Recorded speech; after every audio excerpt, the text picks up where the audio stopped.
right, guys, we'll finish up with senior pitcher Will Heflin. We'll start with Ben McKee. Well, who are the leaders on this baseball team?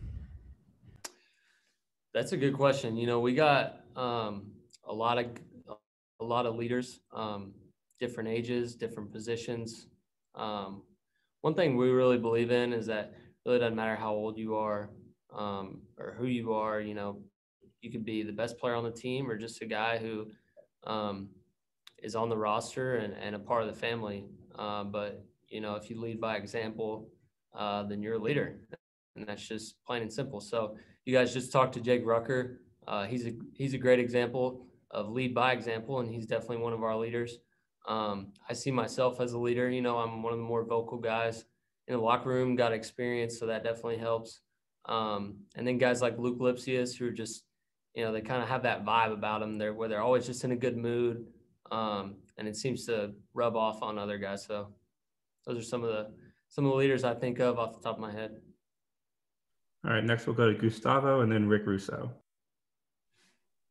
Well, how do you evaluate this preseason? There's long preseason, but in terms of having the scrimmage and all, how do you evaluate the way you guys prepare leading up to the start of the season? Yeah, absolutely. I think one of the things that separates us, and it was talked about earlier, is that competition within our team. And when you're going against guys every day that want to beat you, but are good teammates at the same time, then it's just iron sharpens iron mentality. So it's definitely been a long preseason. We played more fall scrimmages against each other than we ever have, partly because we weren't allowed to play anybody else. So instead of having that little break in between the fall season of playing another team and kind of getting a taste of a more game-like atmosphere, you're just rolling right along playing each other. And then you get back from Christmas break and it's kind of a little bit of the same medicine. So it gets a little monotonous. There's no sugarcoating that, but the coaches really do a really good job of having incentives, certain weekends. In the fall, we would play for, a nice meal, or last weekend we played for pizza. When we were really spread out back in the fall, we'd play for the locker room because only several guys could be in there at the same time. So that's kind of the way they kept it interesting and kept it from getting too monotonous. But it's definitely a grind. I mean, you're sitting here lying if you're saying you'd rather play each other than playing another team. So, and you guys know we can really hit. So as a pitcher, even good teams in our league, I'm really excited to see somebody with a different jersey step in the box. Will, how impressed are you with this pitching staff, and how versatile is this staff? Oh, I'm very impressed, and we're extremely versatile. You can't replace a Garrett Crochet. But the good news for us is nobody else can either. So we're really deep, and we may not have that frontline guy who's just a surefire first rounder, but we have a lot of guys that could really do well for themselves this season and make some money in the draft and get individual accolades and go early. And so I think it's definitely going to be a team effort. And, Jake talked about Blade Tidwell and Fitzgibbons and some other of those young guys like Will Mabry and Kirby Cannell, who are still considered freshmen, Drew Gilbert, that were here last year. We've got to step up and make contributions. And then the old guys, like myself and Sean Hunley and Elijah Pleasance, who have been here and been around, we got to kind of grab the horse by the reins and just get off to a good start in terms of being on the mound and competing. And I think it's going to go really well. And we're extremely versatile. We got guys that can do all kinds of different roles. And, Coach V is one of the best in the business at mixing and matching and giving opportunities. So that's never, a worry going into the season. Is like, oh, am I going to get an opportunity? You're going to get an opportunity. You just have to run with it. And it kind of narrows down as we go. But we're extremely versatile. All right, we'll go to Troy and then Ryan and then Mike. Well, somebody who pitched in that regional 2 years ago, pitched pretty well, and obviously had that kind of opportunity taken away from you last year. I guess how hungry are you and the rest of the team to kind of get back to that point? And is that kind of the expectation y'all kind of view for the season? Yeah, I mean, you hit the nail on the head there. And for me, take it a step further, tear your ACL in the fall and didn't even get, that appetizer of a season last year. I think I was probably a week and a half, 2 weeks away from getting back on the mound in a midweek game last year when the season got canceled. So that left a bitter taste. But at the same time, turning it around into a positive gave me extra time to get healthy, could really focus on me. You know, Jake talked about going to this facility in his hometown during quarantine. I was lucky enough to have guys like Sean Hunley and Chase Wallace, who's with the Royals now, to kind of be around every day for 4 months and really have nothing to do but just to work on ourselves. So we would go work out, we would throw, we'd shoot a little basketball to try to stay in shape. And, you know, that was a time where you kind of really got to self-evaluate and be a little selfish, because when you're here and in practice mode all the time, you know, it's definitely a team environment and you want to work on yourself every day. But when, you know, that's all you got going on, you can really hone in on some of your weaknesses and sharpen your strengths. You guys made a pretty big power jump a year ago. I think hit the second most home runs in the country before the season ended. Pitching against this lineup every day, do you see that trend continuing into this season? You know, I do see that trend continue. We hit a lot of home runs in the fall. We hit a lot of home runs in that early part last spring. And, you know, everybody likes to give Coach Q a lot of credit, and he absolutely deserves it. But Coach Elander deserves a lot too for getting these swings honed in. And then the guys themselves, they put in the work. You know, they're in the cage all the time.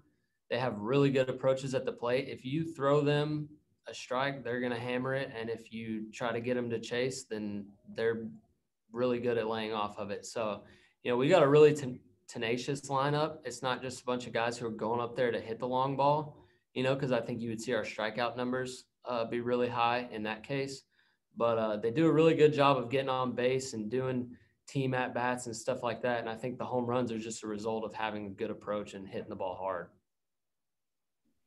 Yeah, Will, how's everything with you physically? I feel like you said you were back from the injury kind of when everything was about to shut down. And then what has changed with Elijah Pleasance? Why is he kind of coming to his own going into this season? Yeah, so let me touch on Elijah first. He just has a different demeanor. He's always had really good stuff.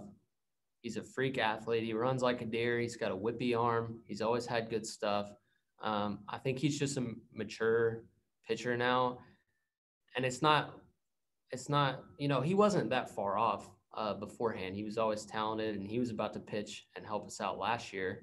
Unfortunately, he didn't get to show that, but he's just a guy who it's always kind of been there, and he's always been really close. And I don't know what it was for him. Maybe it was just him relaxing a little bit and getting a little more confidence, but he just kind of turned the page, man. And, you know, when you go out there and you're relaxed and you can just let yourself compete and let your talents take over and all the work you put in, and the hay's kind of already in the barn and he's just letting that out. In terms of me, body's healthy, knee feels as good as it's going to feel.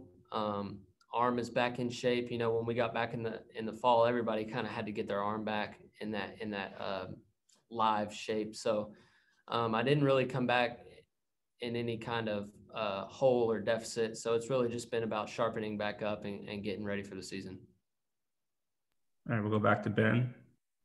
Well, I've got two for you. What do you envision your role on this pitching staff being, and what makes Fitzgibbons so good as a freshman? I know Jake mentioned that he had fantastic stuff, but could you expand on that?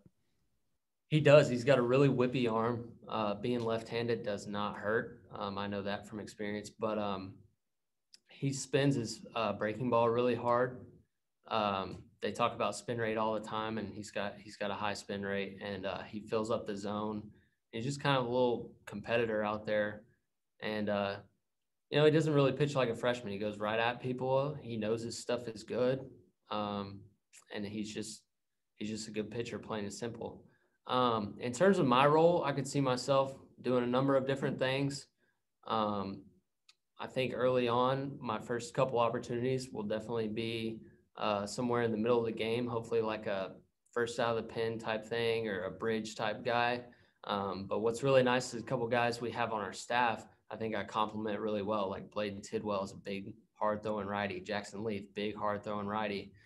Sean Hunley gets a lot of swings and misses on his fastball. And then I could come in and be that change of pace and be able to get guys out by mixing and matching and locating my stuff and really just competing as hard as I can compete to get guys out. And, you know, that's one of the other reasons we're so versatile, is because we got pitchers with all kinds of abilities and different ways to go about their day. All right, we'll do one more. We'll finish up with Ryan Schumpert.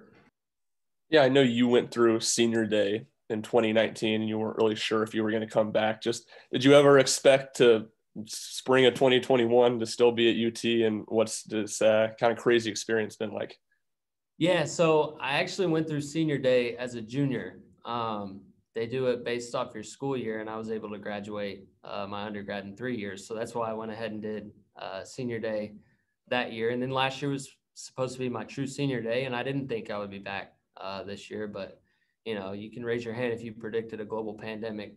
So, but no, I'm extremely thankful to be back, and this is the path I'm on right now. And one thing I like to say is that everybody, takes a different path. And if you put a bag of popcorn in the microwave, all the same size, and put the same heat on all of them, they pop at different times. So, I'm more than thankful to be here. This place is home to me, and it's been an incredible piece of my life, and a story that I'll have forever, and experiences that I'll have forever, and friendships that I'll have forever. So, I couldn't be more excited and more hopeful for this season, not just for me personally, but everybody on this team.